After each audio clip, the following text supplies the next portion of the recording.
Hello বন্ধুরা, আজকে জানুয়ারি মাসের 3 তারিখ। আর গুড মর্নিং বলার মতো জায়গায় আমি নেই, কারণ কি হয়েছে সেটা আমি তোমাদের বলছি একটু পরে। আজকে বছরের শুরুতেই মনটা খারাপ হয়ে গেল, তার কারণটা তোমাদেরকে দেখাই। আমার এই কফি গাছগুলো তো তোমরা দেখেছো, দেখো এই দুটো ফুলকপি গাছ ছিল, কি হয়েছে দেখো, ফুলকপি নেই, ওপরের কচি পাতাগুলোও নেই। হনুমান এসেছিলো কালকে, আর হনুমান এসে আমার ছাদের যত ফল হয়েছিল বা যত সবজি হয়েছিল সব খেয়ে চলে গেছে। এই যে বেগুন দেখো, দুটো বেগুন কালকে তুলে নিয়েছিলাম বলে বেঁচে গেছি, আর একটা বেগুন হয়েছিল তার দেখো খেয়ে নিয়েছে, ছালগুলো ফেলে দিয়েছে নিচে, ছালগুলো খায়নি, বেগুন খেয়ে নিয়েছে। এদিকে দেখো টমেটো, এগুলো সব খেয়ে ফেলেছে, টক বলে টমেটোগুলো খায়নি, এখানে ছিঁড়ে নষ্ট করে দিয়ে গেছে, আর এইগুলো খেয়ে নিয়েছে।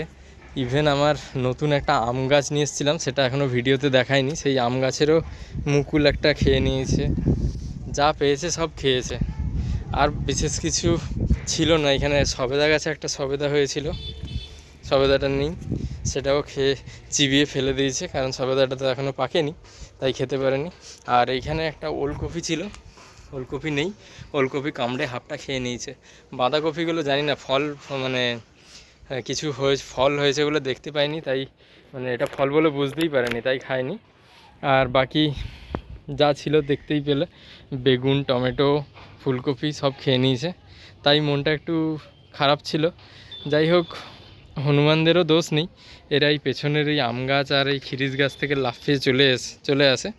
তো আমি আগে থেকেই জানতাম হনুমান এই ছাদে আমাদের আসছে, তাই আমার উচিত ছিল প্রথম থেকেই কিছু একটা ব্যবস্থা নেওয়া, তাড়ানোর জন্য বা যাতে না আসে সেই জন্য। আর এখানে দুটো কুমড়ো হয়েছিল, এই যে এখানে ঝুলে আছে, আর এইদিকে একটা ছিল। এবার মা ভয় পেয়ে ওগুলোও হয়তো আবার এসে খেয়ে নেবে, সেই জন্য তুলে নিয়েছে।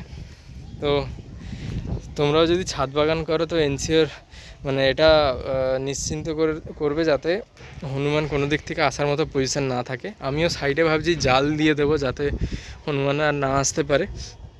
আজকে আর কোনো গাছ দেখালাম না, এমনিতেই মন খুব একটা ভালো নেই। নিজের লাগানো গাছের যখন এই সবজিগুলো এইভাবে শেষ হয়ে যায় তখন খুব খারাপ লাগে। তো ফুলকপিগুলোর তো আমার খুব আশা ছিল যে বড় হলে দেখবো কতটা বড় হয় আর কতটা সুন্দর হয়, কিন্তু সে সুযোগ আর হলো না। যাক, কী আর করা যাবে, এরপরে চেষ্টা করতে হবে যে ভালো করে ব্যবস্থা করার, যাতে না আর এইভাবে নষ্ট করতে পারে।